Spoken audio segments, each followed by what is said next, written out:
मुसलमान नीतीश को अगर वोट नहीं देते, ये बहुत जांच का विषय नहीं है रत्नेश। मुसलमान अगर नीतीश कुमार को वोट नहीं देते तो नीतीश कुमार शायद सीएम की कुर्सी पर नहीं होते जी।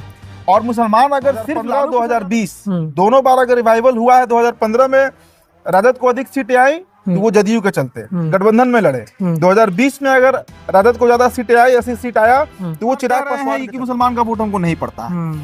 अगर मुसलमानों का वोट जदयू को नहीं पड़ा होता तो शायद आज लालू प्रसाद यादव की पार्टी सत्ता में होती। नमस्कार दोस्तों, स्वागत है आप सभी का हमारे चैनल पर।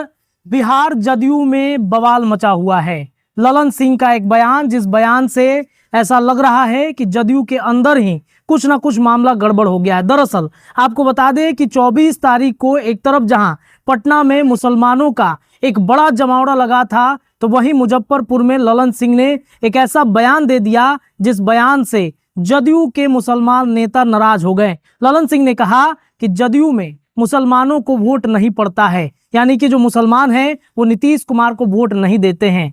क्या मामला है, क्या वजह है, क्या चल रहा है, इस पर तमाम विषय पर चर्चा करेंगे। हमारे साथ हमारे सहयोगी उदित तारियन जी जुड़े हैं। उदित जी, मुसलमान जदयू को वोट नहीं देते, आखिरकार जब वोट देते ही नहीं है तो नीतीश कुमार सेकुलर नेता क्यों बने हुए हैं? क्या मामला चल रहा है जदयू के? देखिए, मुसलमान नीतीश को अगर वोट नहीं देते, ये बहुत जांच का विषय नहीं है रत्नेश। मुसलमान अगर नीतीश कुमार को वोट नहीं देते तो नीतीश कुमार शायद सीएम की कुर्सी पर नहीं होते जी। और मुसलमान अगर सिर्फ लालू प्रसाद यादव की पार्टी को वोट देते तो तेजस्वी यादव का या लालू यादव का 2010 में वो हश्र नहीं होता जो उनका हश्र हुआ था जी। 2015 2020 दोनों बार अगर रिवाइवल हुआ है, 2015 में राजद को अधिक सीटें आई तो वो जदयू के चलते गठबंधन में लड़े। 2020 में अगर राजद को ज्यादा सीटें आई, 80 सीट आया तो वो चिराग पासवान के चलते वो चिराग पासवान के चलते आया, ना कि तेजस्वी यादव के चलते। तो मुसलमान वोट, और देखिए ना, एक आंकड़ा हम आपके सामने रखना चाहेंगे। आंकड़ा भी आपके पास में? आंकड़ा हमने निकाला है, और आंकड़ा बेलागंज विधानसभा सीट का है जी। कि बेलागंज में कितने मुसलमानों ने जदयू को वोट किया, अच्छा, कितने मुसलमान जनसुराज के साथ गए, कितने मुसलमान मीम के साथ गए, मतलब AIMIM के साथ, और कितने मुसलमान RJD को वोट दिए। अच्छा। स्क्रीन पर देखिए, बेलागंज का ये डेटा है। बेलागंज के पंचायत, उसके साथ गांव, वहां का कुल वोट, कितना वोट कास्ट हुआ, और पार्टियों को कितना कितना वोट मिला, ये तमाम आंकड़े हैं जी। आप सबसे पहला उदाहरण, जो पहला नंबर पे चाकन देख लीजिए। चाकन पंचायत का चाकन गांव, 2429 वोट वहां पर है टोटल, लेकिन वोट पड़ा वहां पर 1242। अच्छा। अब देखिए, वहां जनसुराज को 327 वोट मिला है मुसलमानों का। अच्छा, ये जनसुराज का आंकड़ा है। जदयू को वहां पर 633 वोट मिला है, बताइए। राजद को मात्र 164।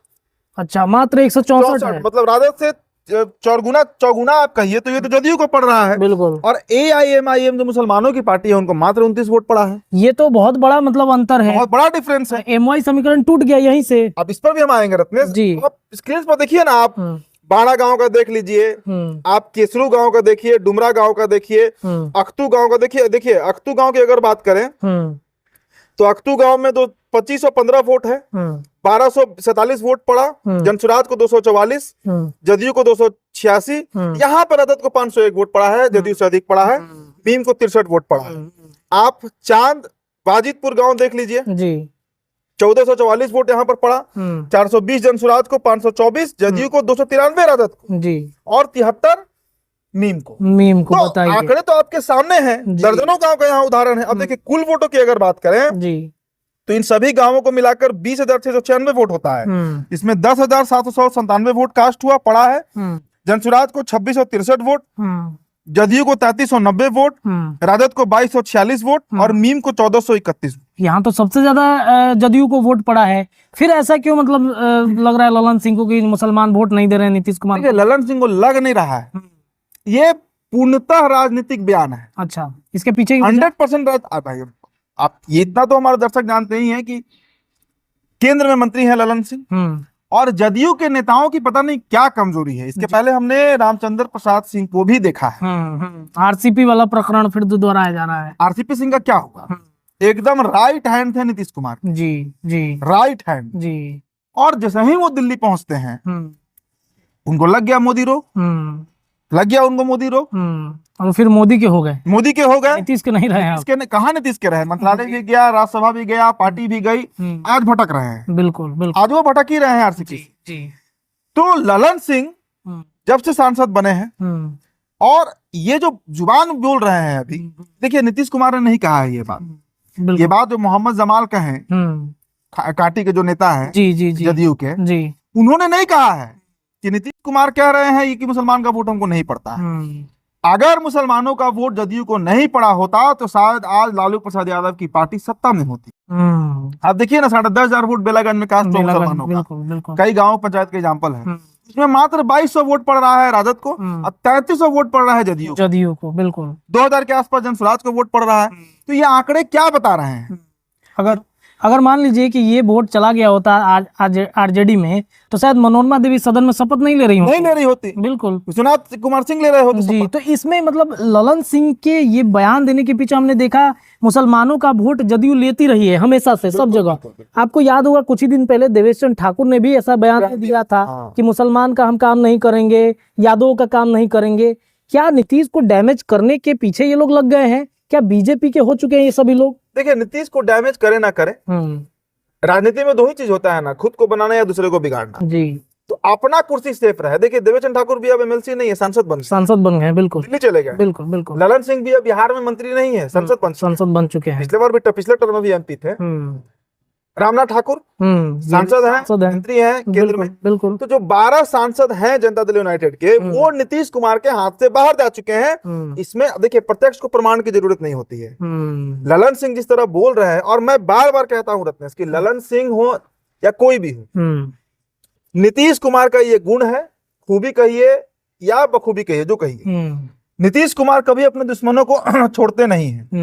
आज नहीं तो कल ललन सिंह अपवाद है, हर बार ललन सिंह अपवाद बनकर निकले हैं। किसका हस्त नीतीश कुमार ने नहीं किया? जॉर्ज फर्नांडिस जी, शरद पवार, डॉक्टर अरुण कुमार, आरसीपी सिंह, प्रशांत किशोर, लंबा लिस्ट है जी। लेकिन उस लिस्ट से हमेशा एक नाम कटा रहता है, वो नाम ललन सिंह का। कमजोरी है क्या ललन सिंह? तो लग ही रहा है। तो अभी तक तो नीतीश कुमार को एक्शन ले लेना चाहिए था। बिल्कुल। नीतीश नहीं जान रहे हैं क्या कि ललन सिंह के इस बयान से उनको बड़ा डैमेज हो रहा है। 25 का जहां एक तरफ 100% स्ट्राइक रेट दे रहे हैं 24 उपचुनाव और 24 लोकसभा में, 25 में तो डैमेज हो जाएंगे इन सब बयानों से। पूरी तरह तो याद रखिए, जदयू एनडीए गठबंधन में है या नहीं? बिल्कुल है। और तब भी उसको लार्जेस्ट वोट शेयर मुसलमानों का अगर जदयू रख रही है और इस तरह का बयान अगर ललन सिंह देंगे तो नुकसान किसका है? बीजेपी का कोई नुकसान नहीं है। सबसे बड़ी बात है उदीप जी की, मान के चलिए ललन सिंह तो बयान दे रहे हैं, जदयू के कुछ नेता मंत्री भी समर्थन दे रहे हैं उनको, कि बात सच्चाई है। अशोक चौधरी दे रहे हैं, उसका समर्थन कर रहे हैं कि सब सोचने वाली बात है। देखिए मैं कहता हूँ कि जदयू में दो खेमा, एक खेमा है जिसका नेतृत्व शायद मनीष वर्मा कर रहे होंगे या कोई और नेता कर रहे होंगे, जो महागठबंधन के साथ कंफर्टेबल फील करता है, चाहता है कि नीतीश कुमार चले जाए महागठबंधन में। और एक खेमा है जो बीजेपी का पूर्ण समर्थन वाला खेमा।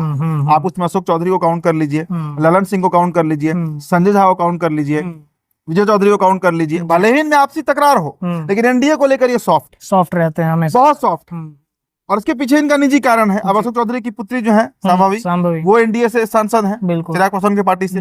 ललन सिंह खुद सांसद हैं, संजय झा राज्यसभा में है। तो इन नेताओं का अपना भी निहित स्वार्थ निहित है इसमें। अब एक बात बताइए आप कि अगर इस तरह का बयान ललन सिंह देंगे जी, बीजेपी को क्या लॉस है इससे? बीजेपी को तो वैसे भी मुसलमान का वोट नहीं पड़ता है, उससे कोई लॉस नहीं है। नुकसान तो जदयू को न हो जाएगा खड़े पूरी लॉस जो है इस पूरे खेल में, वो तो जदयू को उठाना पड़ेगा 2025 के विधानसभा चुनाव में। नीतीश क्या करेंगे फिर इन सब बयानों का? मान के चलिए कि मुसलमान का एक वोट बैंक तो रहा है हमेशा से, उन्होंने बहुत सारे काम भी किए हैं। भागलपुर के दंगे याद आते हैं जब तो मुसलमानों के लिए कितना कुछ किया। तो नीतीश इस पे स्टैंड क्या लेंगे? देखिए नीतीश कुमार का चुप्पी बहुत तरह का सवाल खड़ा कर रहा है। ना तो वो 24 तारीख के प्रोटेस्ट में गए, हमने तो कवर किया था उस पूरे स्टोरी को। नीतीश कुमार का इंतजार मुसलमान करते रह गए, नहीं पहुंचे। मौलाना अरशद मदनी ने उन्हें इनवाइट भी किया था, दावा किया था कि पहुंचेंगे नीतीश कुमार जी। खबर है कि 5 दिसंबर को आंध्रा में एक बड़ा आंदोलन होने जा रहा है। देखिए चंद्रबाबू नायडू क्या करते हैं, लेकिन नीतीश कुमार क्या करेंगे, इस सवाल बहुत बड़ा बन गया है। क्या करेंगे नीतीश? क्या मुसलमानों के साथ जाएंगे? और जाएंगे, देखिए दो ही पक्ष है इसमें। अगर वो चले गए मुसलमानों के साथ वक्फ बोर्ड के मामले पर, अगर वो इस सरकार से नाता तोड़ लेते हैं, तो जो आज उनका वोट शेयर मुसलमानों में 10,000 में 3300 वोट है, वो बढ़ के 8-9 हजार चला जाएगा। बिल्कुल बढ़ जाएगा। या दूसरा हिस्सा ये होगा कि पूरी तरह ये वोट जो है वो वैनिश हो जाएगा, खत्म हो जाएगा। लेकिन फिर हाँ, एक बात ये भी होगा कि नीतीश कुमार हिंदुओं के नेता भी बन जाएंगे फिर, क्योंकि हिंदुओं में एक बड़ा तबका है, एक बड़ा वर्ग है जो चाहता है कि वक्फ बोर्ड पर ये कानून बने। वक्फ बोर्ड संशोधन अधिनियम जो आया है, अमेंडमेंट बिल जो आया है, इस पर कानून बने तो हो सकता है कि उसका एक बड़ा नेता के तौर पर उभर जाए। बिहार में फिर हिंदू मुस्लिम का पूरी तरह ध्रुवीकरण हो जाए, मुसलमान वोट एक तरफा मीम को और राजद को जाने लगे और हिंदू वोट कंसोलिडेटेड होने लगे इधर, मतलब एनडीए के खेमा में चाहे कोई प्रत्याशी हो, चिराग का प्रत्याशी हो, मांझी का हो, जदयू का हो, बीजेपी का हो।